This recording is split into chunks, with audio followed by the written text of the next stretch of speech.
സംസ്ഥാനത്ത് 4000-ഓളം റേഷൻ കടകൾ പൂട്ടാൻ ശുപാർശ നൽകിയിരിക്കുകയാണ് സർക്കാർ നിയോഗിച്ച വിദഗ്ധ സമിതി.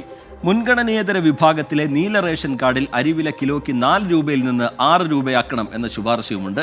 കടകളിൽ വിൽപ്പന കൂട്ടാനും വ്യാപാരികൾക്കുള്ള കമ്മീഷൻ കൂട്ടുന്നതിനുമാണ് നടപടി. നഷ്ടത്തിലുള്ള റേഷൻ കടകൾ അത് പ്രവർത്തിക്കുന്നത് കൊണ്ട് ഗുണമില്ലാതെ പൂട്ടണം എന്നുള്ള ശുപാർശയാണ് മുന്നിലേക്ക് വന്നിരിക്കുന്നത്. അതിൽ സർക്കാർ എന്ത് നിലപാടാണ് സ്വീകരിക്കുക എന്നതും ശ്രദ്ധേയമാണ്.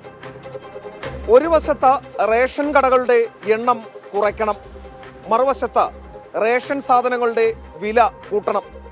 സാധാരണക്കാരന്റെ നെഞ്ചത്തേക്കാണ് സർക്കാരിന്റെ സമിതി റിപ്പോർട്ട് സമർപ്പിച്ചിട്ടുള്ളത്. റേഷൻ വ്യാപാരികൾക്കും സാധാരണക്കാർക്കും ഒരുപോലെ ആശങ്കയ്ക്ക് വഴിവെക്കുന്ന റിപ്പോർട്ടാണ് നിലവിൽ സംസ്ഥാന സർക്കാരിന് സമർപ്പിച്ചിട്ടുള്ളത്. സംസ്ഥാനത്ത് 4000-ഓളം റേഷൻ കടകൾ പൂട്ടാനുള്ളതാണ് ഒരു ശുപാർശ.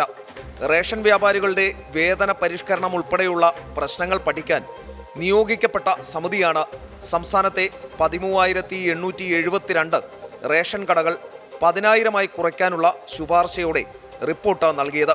4000-ഓളം റേഷൻ കടകൾ പൂട്ടുക വഴി ബാക്കി കടകളിൽ വിൽപ്പന കൂട്ടാൻ അവസരമൊരുക്കാമെന്നാണ് കണ്ടെത്തൽ. മുൻഗണനേതര വിഭാഗത്തിലെ നീല റേഷൻ കാർഡിൽ അരിവില കിലോയ്ക്ക് 4 രൂപയിൽ നിന്നും 6 രൂപയാക്കണമെന്നതാണ് മറ്റൊരു നിർദ്ദേശം. വിലവർധനവിലൂടെ വ്യാപാരികൾക്കുള്ള കമ്മീഷൻ തുക കണ്ടെത്താമെന്ന് സമിതി വ്യക്തമാക്കുന്നു. റിപ്പോർട്ട് നടപ്പായാൽ കുറേയധികം പേർക്ക് തൊഴിൽ നഷ്ടപ്പെടും.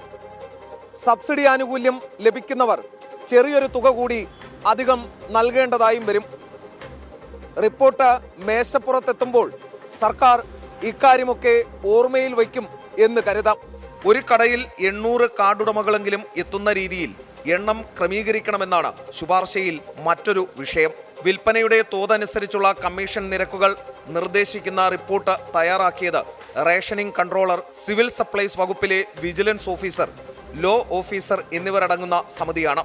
വിറ്റുവരവ് കൂടി നോക്കിയാകണം വ്യാപാരികൾക്ക് കമ്മീഷൻ എന്നാണ് നിർദ്ദേശങ്ങളിലൊന്ന്. 18,000 രൂപ മിനിമം കമ്മീഷന് 70% വിൽപ്പന വേണം. 45 കിൻഡലിന് താഴെയാണ് വിൽപ്പനയെങ്കിൽ ഇത് ലഭിക്കില്ല.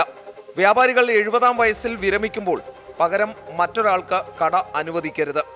മാസം 15 കിൻഡലിൽ താഴെ മാത്രം വിൽപ്പനയുള്ള 85 കടകൾ നിലനിർത്തണോ എന്ന് പരിശോധിക്കണം. ഒരു ലൈസൻസിയുടെ കീഴിൽ അധിക ചുമതലയിലുള്ള മറ്റ് കടകളെ ലയിപ്പിക്കണമെന്നും സമിതി റിപ്പോർട്ടിൽ ആവശ്യപ്പെടുന്നുണ്ട്. കൂടുതലും പട്ടിണിപ്പാവങ്ങളാണ് റേഷൻ കടകളെ ഇക്കാലത്തും ആശ്രയിക്കുന്നത്. അവ നടത്തിക്കൊണ്ടു പോകുന്നതും കുത്തകകളല്ല. ഇരു കൂട്ടരെയും വെറുതെ ഉപദ്രവിക്കരുത് എന്ന് മാത്രമാണ് സർക്കാരിനോട് അപേക്ഷിക്കാനുള്ളത്. എസ് ശ്രീകാന്ത്, 24, തിരുവനന്തപുരം. പൊതുജനം കഴുതയല്ല സാർ. ഈ ശുപാർശയിൽ എന്ത് തീരുമാനമാണ് സർക്കാർ കൈക്കൊള്ളാൻ പോകുന്നത് എന്നുള്ളത് പ്രധാനമാണ്. അത് വരും ദിവസങ്ങളിൽ അറിയുകയും ചെയ്യാം.